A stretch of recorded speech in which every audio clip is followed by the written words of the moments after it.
Bonjour à toutes et à tous et bienvenue dans ce nouvel épisode d'Afro Business.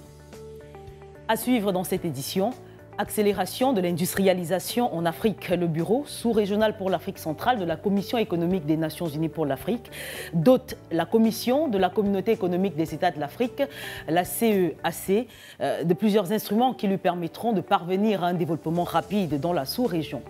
Une question que nous développons en seconde partie avec Jean-Luc Mastaki, le directeur du bureau sous-régional pour l'Afrique centrale de la Commission économique des Nations unies pour l'Afrique, la CEA. Mais tout d'abord, ce sujet sur le plan d'industrialisation et de diversification économique de la CEA, axé sur les chaînes de valeur en exécution des recommandations de l'Union africaine. Un élément signé Serge Bertrand ici. C'est désormais officiel. La communauté économique des États de l'Afrique centrale dispose d'un plan directeur d'industrialisation et de diversification économique, le PDIDEAC. Le document d'orientation lui a été remis à Libreville au Gabon par le Bureau sous-régional pour l'Afrique centrale de la Commission économique des Nations unies pour l'Afrique centrale, la CEA. C'était à l'occasion des travaux de la réunion régionale de réflexion sur l'union douanière et le plan d'industrialisation et de diversification économique de l'Afrique centrale tenu du 18 au 21 juillet 2023. Le master plan dote la sous-région d'un cadre conjoint d'engagement pour une transformation structurelle accélérée, des économies basées sur l'exploitation habile des richesses naturelles et autres atouts dont regorgent les États. Le PDIDEAC structure l'ambition de l'Afrique centrale sur 16 chaînes de valeur industrielles classées en deux catégories: les chaînes de valeur industrielle à forte intensité de main-d'œuvre et les chaînes de valeur industrielle à forte intensité capitalistique. Et pour traduire dans le concret cette diversification économique, les États d'Afrique centrale devront s'appuyer sur les zones économiques spéciales de nouvelle génération, par nature inclusive et durable. Le plan d'orientation correspond à l'une des recommandations des chefs d'État et de gouvernement de l'Union africaine, adopté lors de la 17e session extraordinaire de leur conférence tenue à Niamey le 25 novembre 2022. Il s'aligne sur l'agenda continental d'industrialisation et de diversification économique et constitue la rampe de lancement pour la mise en œuvre efficiente de la ZLECAf en Afrique centrale. Et pour faciliter cette mise en œuvre des dites recommandations, le Bureau sous-régional pour l'Afrique centrale de la Commission économique des Nations unies compte apporter son accompagnement aux États. Malgré les multiples freins auxquels reste confrontée la sous-région, elle avance à grands pas vers son développement. Constat fait lors de la dernière rencontre des ministres de l'intégration qui a adopté comme solution le principe d'une fusion des différentes communautés économiques régionales et sous-régionales, et cela dès cette année. Les goulots d'étranglement persistent, mais la solution semble avoir été trouvée. Récapitulatif de la situation actuelle dans cet élément. La rencontre de Yaoundé le 19 août 2022 montrait clairement la volonté de voir, dès la fin de cette année 2023, naître une entité plus forte et qui répondra à coup sûr aux besoins de développement et d'industrialisation accélérée de la sous-région Afrique centrale.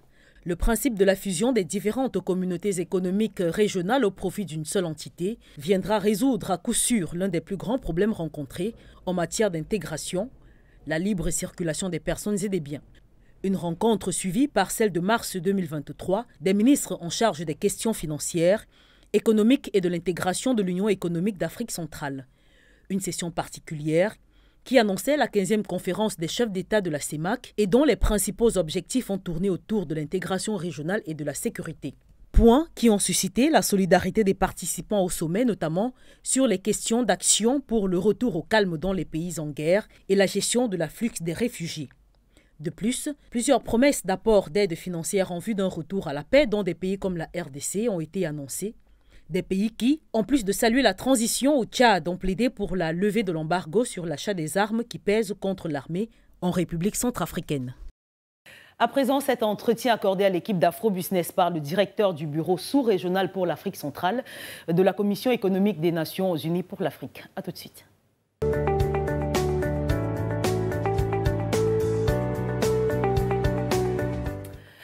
Bonjour monsieur le directeur et merci d'avoir accepté de nous répondre. Bonjour madame, et c'était un plaisir.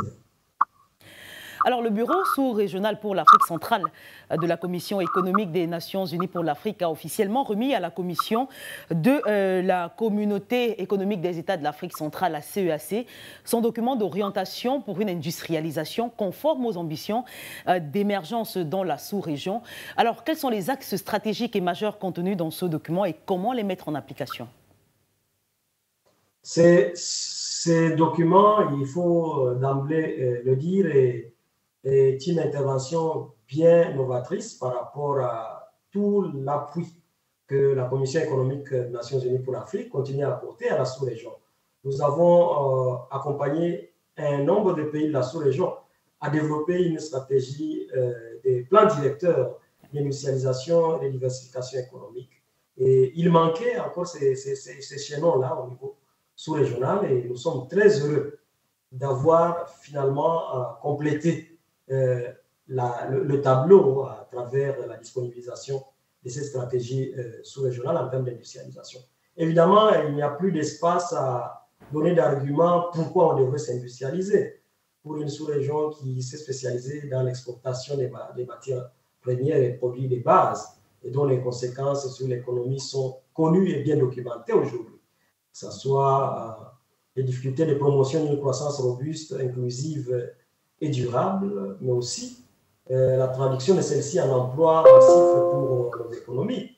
Et évidemment, par ricochet, le rôle attendu de ce modèle de croissance et qui a failli en termes de promotion du développement social, lutte contre la pauvreté et mise en œuvre des objectifs durables et de développement. La stratégie sous-régionale, elle identifie premièrement les chaînes de valeurs stratégiques sur lesquelles la sous-région devrait se focaliser si elle veut s'industrialiser. Une industrialisation que nous voulons tirer par nos matières premières et auxquelles on devra induire une valeur ajoutée au niveau local. Premier cap. Deuxième cap, c'est une industrialisation qui répond aux opportunités majeures qu'offre la zone de libre-échange continentale. Une zone qui nous projette vers un marché africain d'1,3 milliard d'habitants. Un marché, on dit que c'est le plus grand en termes de nombre de pays mobilisés au niveau global et pour lequel nous voulons que nos pays puissent jouer le rôle de leader pour pouvoir gager les avantages attendus en termes d'emploi décent, en termes d'attraction d'investissement, mais aussi de promotion de développement durable en Afrique centrale. Et notre axe majeur, c'est l'identification de moyens de financement de cette industrialisation. On sait que de façon historique, il a été dit que nous n'avons pas de moyens suffisants pour pouvoir porter une industrialisation ambitieuse. Ce document a l'avantage de réfléchir sur des sources de financement innovants et endogènes qui pourraient porter notre industrialisation, en commençant par non seulement la mobilisation de l'épargne domestique de la sous-région à travers une intermédiation financière efficace et orientée vers l'industrialisation, mais aussi l'approfondissement et la mobilisation de nos marchés financiers, notamment les bourses de valeurs mobilières, telles que la bourse de Douala, qui pourrait bien jouer un rôle important dans le financement de l'industrialisation. Au-delà de cela, c'est la mobilisation du capital de long terme, avec les fonds de pension et tout ça, qui devrait bien être orienté vers des perspectives de financement de l'industrialisation. Et l'innovation clé au cœur de cette stratégie, c'est la promotion des zones économiques spéciales des nouvelles générations. Il s'agit de périmètres bien définis au niveau géographique où les États, la sous-région évidemment, définissent un cadre incitatif assez agressif pour permettre à ce que l'investissement direct étranger s'installe chez nous pour transformer nos matières premières et bâtissent des partenariats innovants pour que la petite et moyenne entreprise et la petite et moyenne industrie locale puissent jouer aussi un rôle important dans cette industrialisation. Nous voulons donc, pour faire court, une industrialisation inclusive et durable qui transforme nos matières premières localement et qui nous permette de répondre aux opportunités dressées par la zone de libre-échange continentale en Afrique centrale. Alors, Jean-Luc Mastaki, il est de plus en plus question d'un plan d'industrialisation qui ne semble malheureusement pas et toujours effectif sur le terrain. Comment l'accélérer et justement le rendre effectif? L'accélérer, c'est tirer d'abord des leçons des expériences qui n'ont pas marché par le passé. Nous ne sommes pas au premier plan d'industrialisation. Évidemment, après les ajustements les programmes d'ajustement structurel, l'industrialisation n'a pas été très visible dans nos efforts de développement et les plans ont disparu. Mais cette planification et ces nouvelles stratégies veulent tirer des leçons des échecs du passé. Première leçon, nous voulons placer le secteur privé au cœur de l'initiative. Que l'initiative soit apportée par les champions de l'industrie, qui sont les acteurs du secteur privé. Ça nous évitera les écueils qu'on a connus à travers les mastodontes portés par le secteur privé et qui n'ont pas été compétitifs et durables dans la sous-région. Deuxième élément, c'est ces zones économiques spéciales que nous voulons transfrontalières, qui permettront de mettre en place des partenariats entre deux ou plusieurs pays pour pouvoir développer une chaîne de valeur particulière. Ça permettra donc que les limites qu'un seul pays pourrait connaître dans la mise en œuvre soient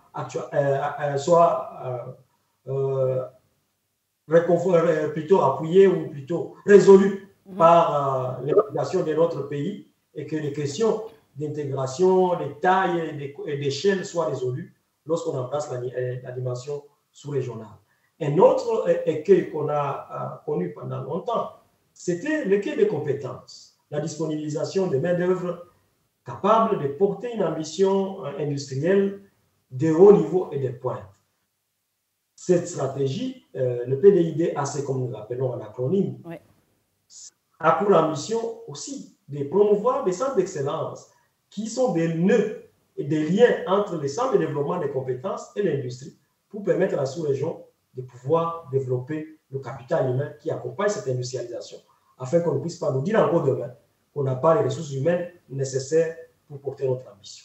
Et donc, nous pensons que lorsque toutes ces dimensions-là seront mises en place, évidemment avec le cadre général, le cadre politique et réglementaire général, on aura bien réussi à déjouer les pronostics liés au contexte qui a été le nôtre depuis longtemps et qui a permis que nous n'avancions pas dans la mise en œuvre. Mais comment donc aujourd'hui parler de transformation avec une industrialisation encore au niveau embryonnaire? N'est-ce pas la mettre un peu la charrue avant les bœufs? La transformation par l'industrialisation, notre industrie est encore embryonnaire. C'est parce que le contexte, l'écosystème mis en place n'a pas permis son éclosion. C'est pour cela que nous disons aussi bien promouvoir l'industrialisation à travers la mise à niveau des industries existantes et qui ont des problèmes, mais aussi la définition d'un cadre général et donc l'écosystème général qui permet à ce que ce qui est embryonnaire se consolide. L'industrie se construit. La compétitivité est un processus dynamique. Nous pensons donc qu'à travers la mise en place du cadre réglementaire et citatif nécessaire, ce qui est embryonnaire, l'industrie embryonnaire pourra prendre forme. À travers l'encouragement des partenariats entre les décideurs directs étrangers et la petite et moyenne industrie, la petite et moyenne entreprise locale, le tissu industriel va se consolider au sein de nos pays. Nous pensons encore que lorsque les politiques commerciales, les politiques environnementales seront intégrées à la politique industrielle afin que l'ouverture de nos économies s'accompagne avec la mise à niveau de nos industries, mais avec la protection de certaines chaînes de valeur, de certaines industries fragiles, nous pourrons y arriver. Et donc, c'est un processus de construction de nos industries, de consolidation de ce qui existe à travers une approche agressive de mise à niveau de ce qui existe et qui peut avoir des problèmes, mais aussi attirer de nouveaux et s'assurer que ceux qui viennent avec la technologie chez nous, ceux qui viennent exploiter nos ressources naturelles, sont en partenariat avec les petites et moyennes industries chez nous, celles que vous avez dit embryonnaires, pour qu'elles puissent avancer sur les sentiers technologiques, les sentiers de l'apprentissage, et que petit à petit, nous puissions bâtir un tissu industriel chez nous en Afrique centrale. Alors, vous l'avez évoqué il y a juste quelques instants, les zones économiques spéciales. Quels sont donc leur rôle et leur impact dans l'autonomisation de l'Afrique? Et est-ce qu'elles sont identifiées à ce jour? Les zones économiques spéciales, c'est un concept dont on entend parler de plus en plus. Il s'agit des périmètres que les États circonscrivent. Ils circonscrivent les périmètres géographiques et ils s'engagent à y développer des infrastructures de standards internationaux. Il s'agit de s'assurer que les infrastructures de transport, d'énergie, la télécommunication sont disponibles sur un espace bien limité et aussi à travers un guichet unique les procédures de création d'entreprises, d'accès aux aménités. L'eau, l'électricité sont facilitées. Et donc, les coûts de transaction en termes de durée ou de délai dans la création d'entreprises sont réduits. Plutôt réduits, c'est les coûts de transaction au niveau de ces zones-là. Ces zones se veulent encore un arrangement institutionnel très agressif pour attirer l'investissement direct étranger. Et donc, il s'agit de périmètres à travers lesquels nous voulons avoir des cas pilotes d'industrialisation parce que l'espace de la sous-région tout entière ne pourra pas être mobilisé tout de suite là comme zone très attractive. Nous commençons par des petites entités. Et ces petites entités permettront d'attirer les majors de certaines chaînes de valeur qui viendront s'installer chez nous, amener la technologie chez nous, transformer nos matières premières, mais en intelligence avec les communautés entrepreneuriales locales. Ce n'est pas un nouveau concept, il faut le dire, parce que les zones économiques spéciales, on en a parlé depuis les années 50 et les années 60. Mais l'innovation pour nous aujourd'hui, c'est de parler des zones économiques des nouvelles générations. Ce concept nouvelle génération, pour nous à la CEA, il s'agit de bâtir des modèles qui font face aux écueils du passé. Parmi les écueils du passé, je peux en citer deux ou trois. Premièrement, c'était que les zones économiques spéciales étaient des îlots de prospérité, c'est-à-dire des entités bien isolées, où tout marchait bien, où l'investisseur s'en sortait plutôt bien, mais ils n'étaient pas intégrés dans les tissus économiques locaux, c'est-à-dire ils n'avaient pas de relations fournisseurs-clients avec les entrepreneurs locaux. Nous voulons un modèle qui porte à cœur la notion du contenu local, c'est-à-dire qui est approvisionné par l'industrie locale et qui vend à l'industrie locale pour permettre de créer des emplois de façon directe sur la zone, mais aussi indirecte dans l'écosystème autour. Deuxième innovation, nous voulons une zone économique spéciale qui forme la main-d'œuvre locale, qui ne reste pas là à se plaindre qu'elle n'a pas les capital humain requis, mais qui, à travers des mécanismes innovants, des partenariats avec le système de formation et de développement des compétences, permettent à nos jeunes de se mettre à niveau et d'être employables pour ces zones-là. Ces deux éléments permettront que les zones soient inclusives, c'est-à-dire qu'elles puissent avoir un effet sur la pauvreté, sur la majorité des pauvres, mais qu'elles puissent aussi bénéficier à un grand nombre. Troisième innovation que nous voulons avec ces zones économiques spéciales de nouvelle génération, portant sur les matières premières, nous voulons qu'elles puissent intégrer la dimension verdissement, c'est-à-dire toutes ces questions d'empreinte carbone. Nous voulons que les émissions de ces zones soient minimales et qu'on s'inscrive dans la logique des nettes émissions zéro, telle que l'agenda global l'a souligné, mais aussi ces questions de gestion des déchets, la circularité, l'intégration de questions environnementales soient assez affirmatives dans ces zones. Elles permettront de transformer l'Afrique parce qu'elles permettront à ce que finalement l'industrie s'installe chez nous et qu'elle ne puisse plus continuer à poser des arguments en termes de climat des affaires, parce que la zone économique spéciale permet d'améliorer le climat des affaires. Elle permet donc d'améliorer notre ranking lorsqu'il en vient au doing business et aux autres indices et permettre ainsi à ce que les grands acteurs viennent s'installer chez nous et créer des emplois chez nous. Une autre innovation, la dernière, c'est que nous voulons promouvoir des zones économiques spéciales transfrontalières. Alors que la plupart de ces zones économiques spéciales, traditionnellement, ont été des entités nationales. Les entités nationales n'est pas trop spécialisées. Nous les voulons spécialiser et pouvant être faites par 2 ou 3 pays. Par exemple, les forêts du bassin du Congo couvrent un certain nombre de pays, le Cameroun, le Congo, Congo-Brazzaville, la Guinée équatoriale, le Gabon.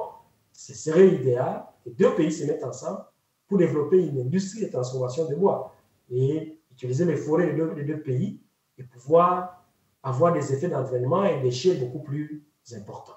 Voilà comment nous pensons, nous, que les zones économiques spéciales de nouvelle génération pourront propulser le développement et un développement pro-social et pro-pauvre dans la sous-région Afrique centrale.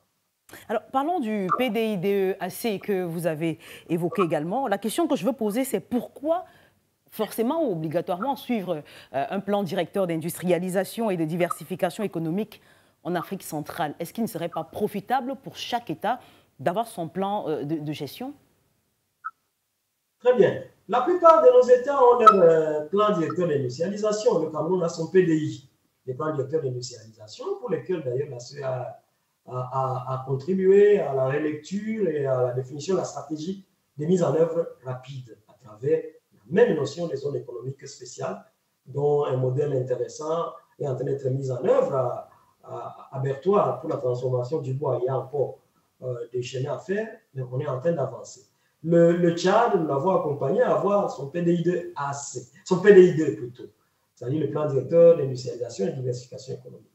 Nous avons accompagné la RDC à relire et nous sommes en train de travailler avec eux pour mettre en œuvre le PDI, plan directeur d'industrialisation. Donc, les pays ont des arrangements nationaux qui sont là. Mais il y a certaines questions qui ne peuvent pas être gérées par ces instances au niveau national. Je vous donne l'exemple des questions de développement des corridors qui sont des outils essentiels à l'évacuation des produits. Des questions de grande échelle comme des investissements dans le secteur des infrastructures majeures comme l'énergie, qui demandent à ce que des moyens importants soient mis en œuvre et qui peuvent être mobilisés beaucoup plus optimal, de façon beaucoup plus optimale par 2 ou 3 pays au niveau sous-régional. Il y a toutes ces questions liées aux règles d'origine ou ainsi de suite qui demandent à ce qu'il y ait des arrangements au niveau supranational. Et il n'y a que le plan directeur, plan d'industrialisation sous-régional qui peut répondre à ces questions-là. Et lorsqu'on en vient à la zone de libre-échange continentale, du côté des membres, qui est en train d'élargir les marchés sous-régionaux, de la libéraliser, il faut donc que du côté de l'offre, il y ait un arrangement institutionnel qui permette à ce que les capacités productives s'alignent. Et ceci demande des interventions au niveau supranational. Et donc, le rôle de cette stratégie sous-régionale est bien clair par rapport aux stratégies nationales. Le développement des chaînes de valeur régionales dont on parle tant ne pourra être géré par les seules politiques au niveau national. Une chaîne de valeur régionale qui demande à ce que des segments d'une chaîne de valeur soient développés par des pays différents demande donc qu'il y ait un mécanisme de gouvernance au niveau sous-régional. Voici un certain nombre de questions qui justifient qu'il y ait une stratégie sous-régionale. Lorsqu'on en vient par exemple à la question des normes, la métrologie, les normes, la certification des produits, ce que le Cameroun appellera sucre, qu'il soit appelé sucre à Bangui, qu'il soit appelé sucre à Libreville, qu'il soit appelé pour les produits industriels, il faut qu'il y ait des normes sous-régionales. Et la norme camerounaise doit être alignée donc au nombre des autres pays, et il n'y a que la politique industrielle sous-régionale qui peut faciliter ces alignements-là. La coordination ne peut se faire qu'au niveau sous-régional, et la mission du PDI2AC est de faciliter cette harmonisation et cette coordination au niveau sous-régional. Alors, avant de vous laisser partir, monsieur le directeur, je vous pose une dernière question. Comment se fera donc l'implémentation sur le terrain du document que vous avez remis à la CEAC? Est-ce que la CEA va accompagner les États ou alors ça sera à la CEAC de le faire? Évidemment, la mise en œuvre, nous sommes là pour accompagner nos États, nous le faisons, c'est notre mandat. Le mandat de la CEA, c'est d'accompagner les États et la sous-région tout entière dans leurs efforts de transformation structurelle. Dans le langage technique chez nous, nous disons que les clients sont les États d'abord, mais aussi les communautés économiques régionales. Et donc la CEAC, premièrement, et la CEMAC aussi. Et donc, nous serons là. Nous allons accompagner la CEAC comme nous le faisons pour les États. Nous allons aussi accompagner les États à pouvoir tirer le maximum de la zone de libre-échange continentale et à mettre en œuvre ces politiques, mais pas nous seuls. Il s'agit d'une approche par coalition. Nous pensons que le secteur privé sous-régional, du national au sous-régional, devra faire partie de la coalition et nous allons accompagner cette coalition. Nous pensons que les États doivent jouer leur partition à travers la mise en place du cadre réglementaire des écosystèmes au niveau national. Et nous allons continuer, nous, à CEA, de faire le travail que nous faisons déjà, à les accompagner. Et nous allons continuer à travailler main dans la main avec la CEAC à travers son chantier global sur l'intégration, l'agenda d'intégration de la sous-région. Et donc, nous serons à côté de nos États et des communautés économiques régionales. La mise en œuvre ne sera pas faite par un seul acteur, ce sera une coalition. Et nous sommes fiers de faire partie de cette coalition. Et cette coalition est d'accompagner le développement des capacités privées et publiques pour une mise en œuvre effective de cette stratégie, mais aussi de pouvoir jouer le rôle de plaidoyer auprès des grands acteurs qui sont nos partenaires, que ce soit les secteurs financiers, c'est les institutions financières panafricaines. Nous travaillons beaucoup avec Afreximbank, nous travaillons avec Africa Finance Corporation et les autres pour pouvoir les encourager à jouer le rôle qui est le leur pour lever les verrous du financement et avancer main dans la main.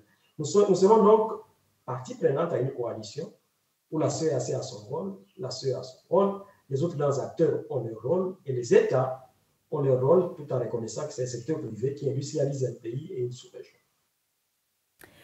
Merci beaucoup Jean-Luc Mastaki pour ces explications. Je rappelle que vous êtes le directeur du bureau sous-régional pour l'Afrique centrale de la Commission économique des Nations Unies pour l'Afrique. Merci.